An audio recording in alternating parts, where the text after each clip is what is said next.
Alright, you said you wanted it, and for some reason I can't stop thinking about the details of how this shakes out, so here it is. Let's go over the Races of Runeterra. Runeterra is a diverse place by nature. It's got a ton of species in terms of humanoids, sentient creatures, and animals. We're not going to cover every rat and dog type in Runeterra in this video. We're going to stick to the sentient, humanoid, mostly, species of Runeterra, so dragons aren't in this one. And maybe it's because I've been recently leveling alts in WoW, or maybe it's because I have MMOs on the brain for literally 100% of my waking life, but I'm going to give you my speculative opinion on the likelihood that each of these races winds up playable in Riot's MMO on a scale of definitely to basically no chance. What are my credentials, you ask? Well, I like Runeterra lore, and I have played a shocking, disturbing amount of MMOs of all shapes and sizes. So the answer is I have no credentials. I'm not a game designer, I'm just some guy. But when has having no credentials ever stopped anybody? As always, if you like this video, liking and commenting and subscribing all help the channel a ton, and mostly I just like talking to you all, so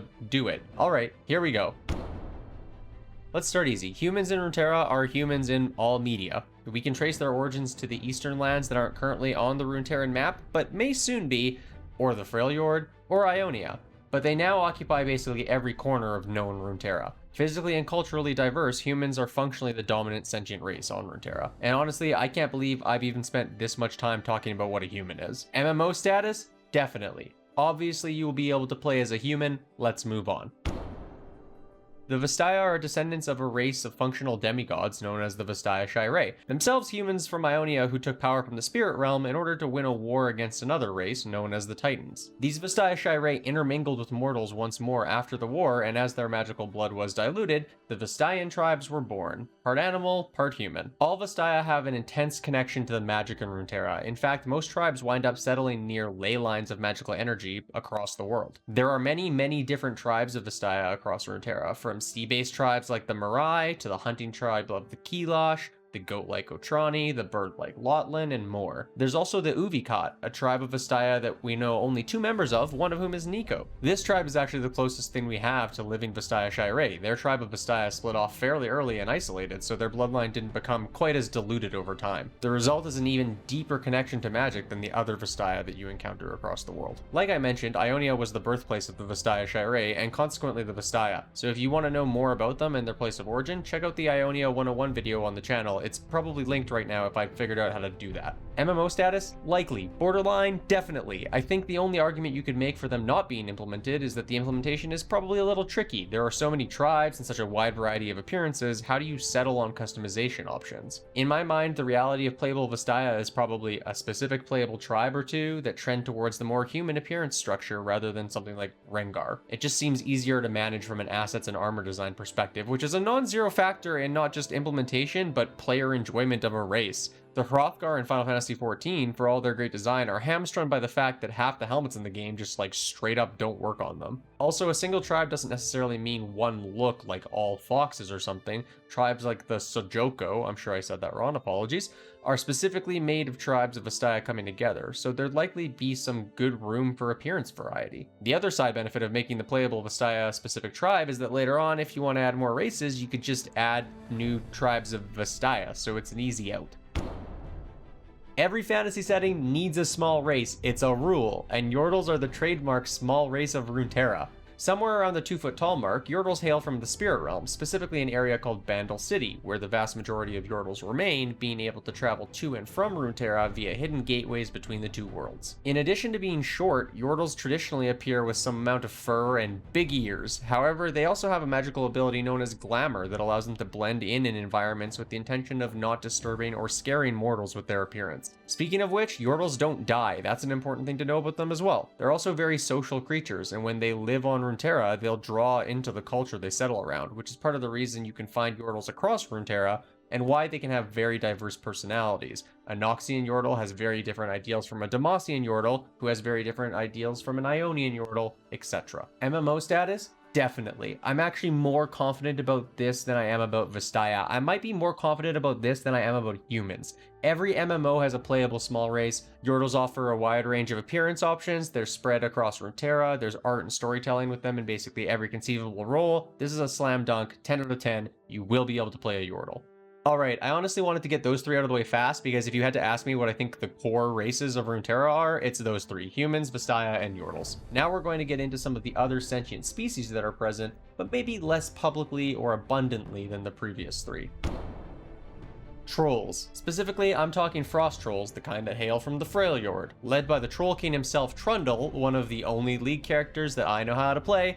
They're huge and blue and muscly, and they've got tusks, and you know what, honestly, they look a lot like jacked up World of Warcraft trolls. Living in the frozen tundra of the Freljord, they raid and they pillage and they live their trolly lifestyles. MMO status. Okay, so here's the thing, at least in all the examples we've seen visually, frost trolls are really, really big, like much bigger than humans, and that's not necessarily a deal breaker, but like, look at the difference between Rise, a normal human-sized guy, and Trundle. It's massive. It feels like it would be really weird to have a player race that's so much bigger than the other races.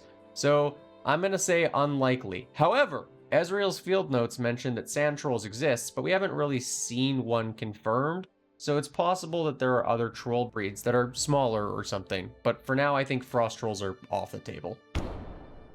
One of the examples of an anthropomorphic race that isn't actually a Vastaya, Minotaurs have pretty decent representation in Runeterra. These bipedal bovines are found primarily on the continent of Valoran, many tribes and settlements having been absorbed into the Noxian Empire, either willingly becoming fearsome soldiers, or unwillingly becoming gladiators for Noxian gladiatorial combat, so I guess still fearsome soldiers. They're tall, they're beefy, they have horns, and honestly, they're your pretty standard Minotaurs. And although they're found primarily in the southeastern area in Valoran, they've definitely spread out and can be found all over, like this nice Minotaur in the Demacian military. MMO status. This is one of my dark horses. I'm saying this is likely. I think 4 to 5 races is probably your sweet spot for launch races in an MMO, and I think Minotaurs help fill out a nice niche as your big, bulky race. They're present in Runeterra, but not overpowered. They're not portrayed as, like, naturally antagonistic as the Frost Trolls are. And hey, the Tauren work in WoW, so there's precedence.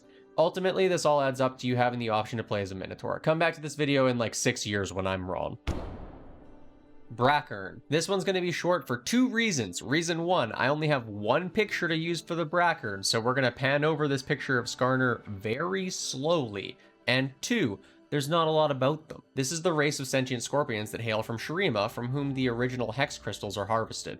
If you've watched my Hextech short, you'll recall that while the origins of hex crystals in Arcane are still a little ambiguous, and in the canon storyline there are now synthetic crystals for Hextech, the original crystals in the canon are literally the living souls of the Brackern, which is horrible, obviously. Otherwise, this is pretty straightforward. They're crystal scorpions who are very, very, very old and in hiding. MMO status. 0% chance you're allowed to play as a scorpion. Sorry, everyone, but they're a cool race to learn about and to have in the world, and they're important to Hextech in the canon right now.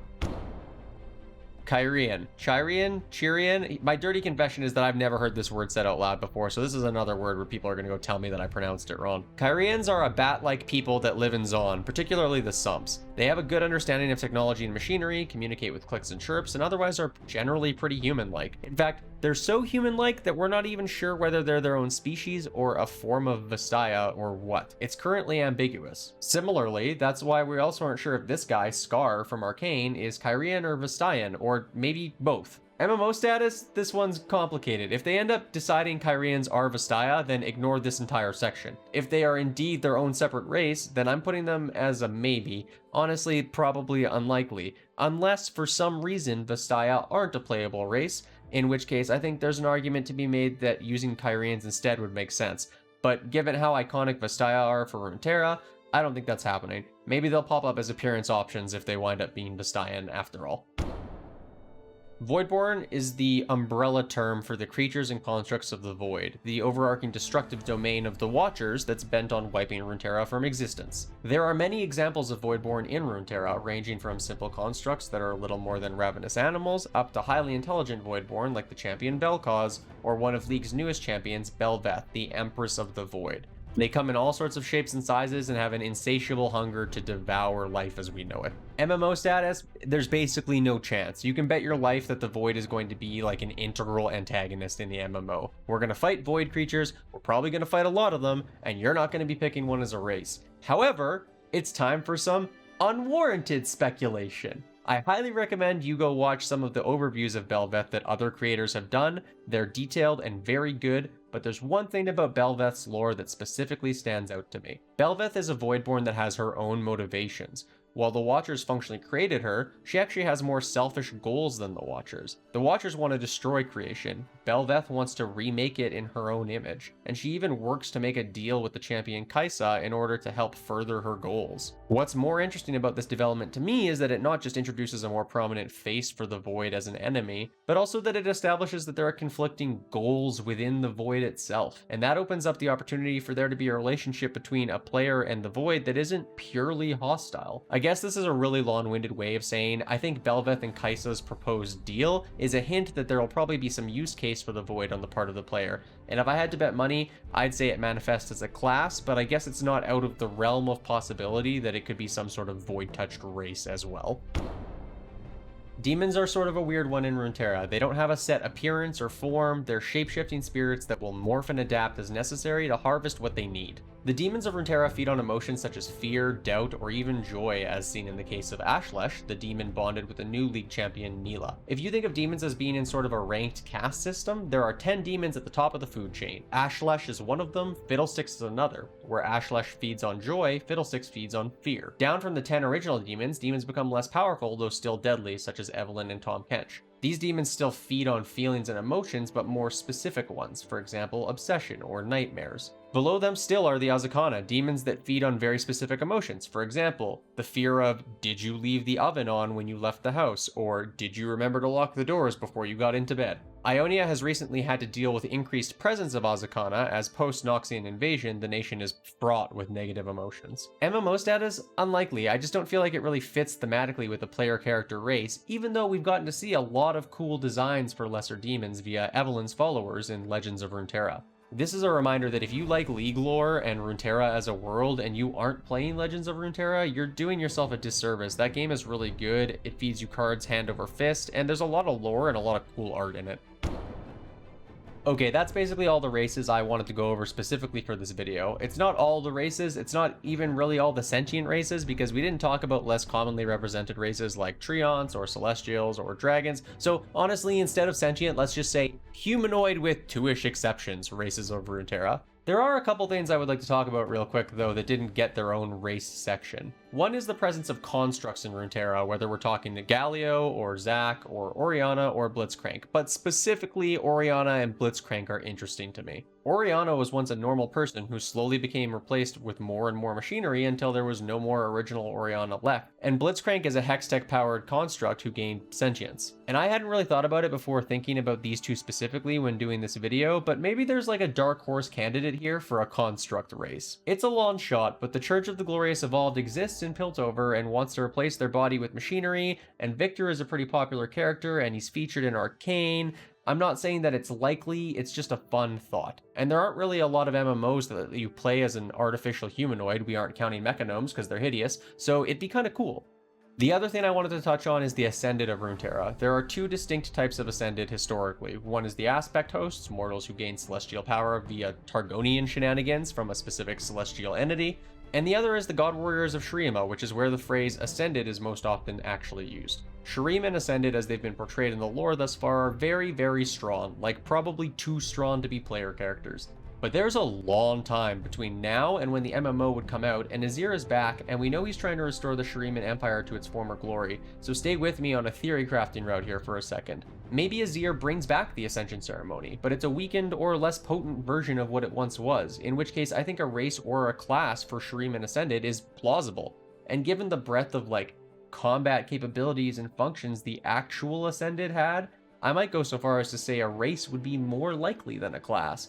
But that's all really highly speculative, so let me know what you think about it in the comments. That's going to do it for this video. You've got a pretty good picture now of what the characters you'll encounter in Runeterra actually are, and you got to listen to me wax poetic about a game that isn't coming out for a million years. If you liked this video and haven't checked out my introduction videos for the regions of Runeterra, go check out the ones that are out. They're fun. We have fun here. Okay, bye.